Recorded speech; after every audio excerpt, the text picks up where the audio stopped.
नमस्ते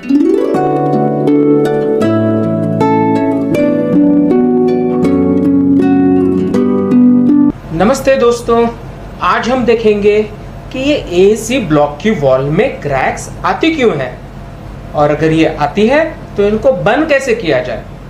दोस्तों, मैं आपको 3 तरीके बताऊंगा। ये 3 चीज़ों का अगर हमने ख्याल रखा तो आपकी एसी दीवारों में से क्रैक्स चली जाएंगी। सबसे पहले, जब ब्लॉक्स आपकी साइड के ऊपर आते हैं तो क्या उनमें से भाप निकलते हुए रहती है, जैसे कि इस वीडियो में हम देखेंगे। देखिए, ब्लॉक्स साइड के ऊपर आए हैं और जब हम ब्लॉक उठाएंगे तो हमें नजर आ रहा है कि बीच में से भाप यानी कि स्टीम बाहर आ रही है। क्यों होता है ऐसे? क्यों आता है एसी ब्लॉक से स्टीम बाहर? क्यों इतने गर्म रहते हैं ब्लॉक्स कभी कभी जब हमारी साइड के ऊपर वो आते हैं? तो दोस्तों, ये एसी ब्लॉक्स बनते हैं ऑटोक्लेव के अंदर। ऑटोक्लेव मतलब एक बहुत बड़ा प्रेशर कुकर, जैसे हमारे घरों में रहता है। हमारे घरों में जो प्रेशर कुकर रहता है उसमें प्रेशर रहता है करीबन 0.5 kg पर सेंटीमीटर स्क्वायर, और इन ऑटोक्लेव्स में जिसमें एसी ब्लॉक बनते हैं रहता है 12 kg पर सेंटीमीटर स्क्वायर, मतलब 24 गुना ज्यादा स्टीम का प्रेशर।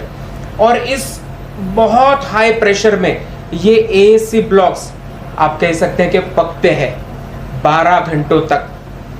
और इससे जो सीमेंट की रिएक्शन है वो बहुत फास्ट होती है। जो सीमेंट का स्ट्रक्चर रहता है, जो CSA जेल का स्ट्रक्चर रहता है, बहुत बढ़िया बनता है, और जिससे हमें ये हाई स्ट्रेंथ सिर्फ 12 घंटों में मिलती है। तो जब एसी फैक्ट्री में 12 घंटों में ये ऑटोक्लेव से बाहर ब्लॉक्स आते हैं तो ऑब्वियसली इनका टेम्परेचर काफी हाई रहता है, 200 degree centigrade, very high temperature, plus steam cured है तो काफी स्टीम इनमें से बाहर आती रहती है। इन ब्लॉक्स को डिस्पैच होने से पहले 48 आवर्स तक थोड़ा कूलिंग पीरियड देना जरूरी होता है, जो हमेशा पॉसिबल नहीं होता है एसी प्लांट में। तो अगर आपकी साइड के ऊपर ऐसे ब्लॉक पहुंचे और अगर आप इनको देखें कि ये हॉट ब्लॉक्स है, गर्म है, स्टीम आ रही है, इसका मतलब है इसमें कुछ मॉइस्चर है जो बाहर निकल रहा है और जिसे हमें कूलिंग पीरियड देना चाहिए। और आईएस कोड ने इसे कहा है ड्राइंग श्रिंकेज। ये ब्लॉक्स जब ड्राई होते हैं, जब स्टीम बाहर आती है, जब मॉइस्चर निकलता है तो ये श्रिंक होते हैं। और ये shrinking process 48 hours to 72 hours अगर बाहर होगी ब्लॉक दीवार में जाने से पहले, तो क्या होगा दोस्तों, सारा श्रिंकेज बाहर खत्म हो जाएगा और दीवार के अंदर बहुत ही मामूली श्रिंकेज होगा, जिसकी वजह से श्रिंकेज की क्रैक्स नहीं आएंगी। तो सबसे पहली चीज हमें क्या करनी है, अगर हमारे साइड के ऊपर किसी भी सप्लायर की फैक्ट्री से अगर गर्म ब्लॉक आए, जस्ट उसे रख दीजिए 48 आवर्स तक वेटिंग के लिए, फिर उसे शिफ्ट कीजिए जहां पर आपको यूज करने हैं और उसके अगले दिन यूज कीजिए। तो ऑलमोस्ट 72 घंटे 72 आवर्स कूलिंग पीरियड मिलेंगे। ड्राइंग होगा उसका जो बाहर होगा, नॉट इनसाइड द वॉल, और फिर आप उसे यूज कर सकते हैं। और गलती से भी पानी मत मारिए एसी ब्लॉक के ऊपर, हमको इसे पानी से दूर रखना है, ना कि लाल ईंट जैसे इसके ऊपर पानी डालना है। पानी डालेंगे तो क्या होगा, ड्राइंग श्रिंकेज प्रोसेस और डिले हो जाएगी। यह है पॉइंट नंबर 1। दोस्तों, दूसरी चीज है हम हमारा बांधकाम कैसे करते हैं। यहां पर हम देखेंगे कि हम एक एक थर बांधकाम का करके ऊपर ऊपर ऊपर आ रहे हैं और अब हम पहुंचे हमारे बीम बॉटम तक। तो नीचे हमारी एसी की दीवार है और ऊपर है ये आरसीसी बीम। आरसीसी बीम हमें पता है कभी भी एक लाइन एंड लेवल में नहीं होता है, पर्टिकुलरली सेंटर में आप देखेंगे थोड़ा डिफ्लेक्शन होगा, और जो गैप है हमारी एसी वॉल और बीम के बीच में जो एंड्स में हमेशा ज़्यादा होगी, करीबन 10 mm, और फिर जैसे आप सेंटर में आओगे ये गैप कम होती हुई जाएगी और बीच में रहेगी 5 mm 6 mm depending on our site condition.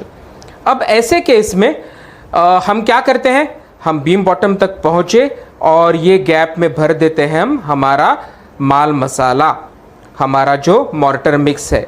लेकिन उससे होता ये है कि जो ऊपर का कंस्ट्रक्शन लोड है, ये कंस्ट्रक्शन लोड तो चलते रहता है। हम ऊपर वाले माले के ऊपर ब्लॉक्स डालते हैं, सीमेंट की बैग्स डालते हैं, कंस्ट्रक्शन लोड वाइब्रेशन में कन्वर्ट होता है। हमारा जो मॉर्टर मिक्स है वो श्रिंक हो जाता है, वापस एक छोटी गैप दोनों एंड्स पे क्रिएट होती है और जो यूडीएल होना चाहिए वो कन्वर्ट हो जाता है एक पॉइंट लोड में। ये पॉइंट लोड हमारे एसी ब्लॉक में क्रैक मार देता है। हमें क्या करना है, सिंपल चीज करनी है। हमारा माल मसाला गैप में डालने से पहले आपको यहाँ पे पैकिंग स्टोन लगाने पड़ेंगे। पैकिंग स्टोन, ये पत्थर आप देख रहे हो, हर 6 इंच के ऊपर हमें 10 mm डाउन एग्रीगेट्स यानी कि 1 नंबर खड़ी के दाने लगाने हैं। जैसे कि आप यहाँ देखोगे अलग अलग साइज के ये एग्रीगेट आपके मिस्त्री के पास रेडी होने चाहिए। तो अगर गैप ज़्यादा बड़ी है तो वो बड़े दाने लगाएगा, गैप छोटी है तो वो छोटे दाने लगाएगा। ये दाने वो लगाएगा इन गैप्स में, और फिर क्या होगा, आपका जो यूडीएल ऊपर है वो नीचे भी यूनिफॉर्मली डिस्ट्रीब्यूटेड लोड ही रहेगा और कोई भी एक पॉइंट के ऊपर लोड नहीं आएगा।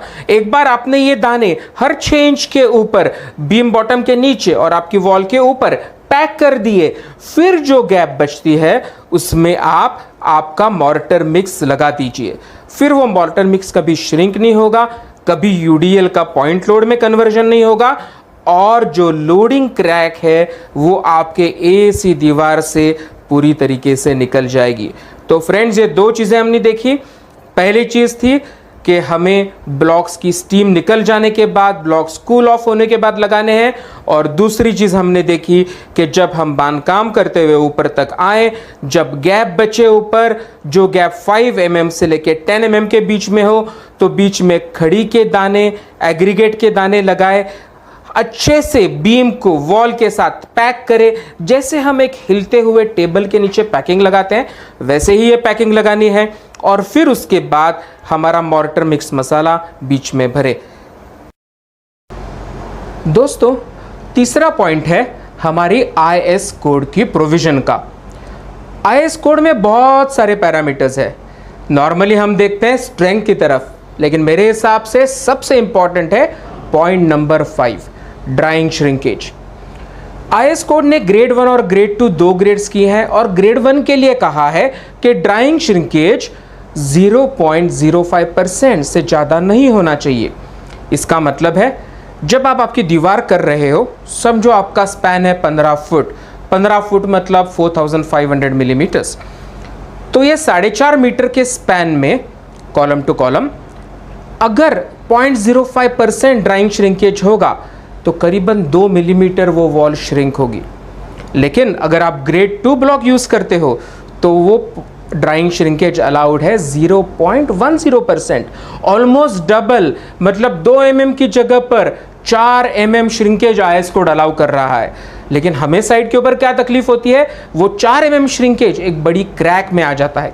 अगर आप ग्रेड 1 ब्लॉक यूज़ करोगे तो 2 mm श्रिंकेज एसी ब्लॉक की वॉल एब्जॉर्ब कर सकती है।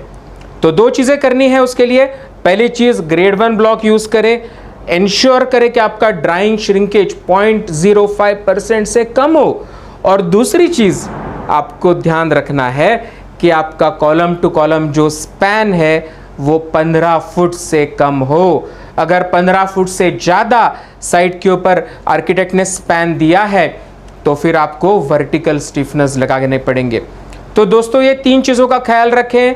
यूज़ द कूलर ब्लॉक्स, दूसरी चीज़ है पैकिंग दीवार के ऊपर और बीम बॉटम के नीचे, और तीसरी चीज़ है ग्रेड 1 ब्लॉक यूज़ करना, ड्राइंग श्रिंकेज 0.05% से कम हो, और आपके साइड के ऊपर कॉलम टू कॉलम जो स्पैन की लेंथ है वो 15 फुट से कम रहे।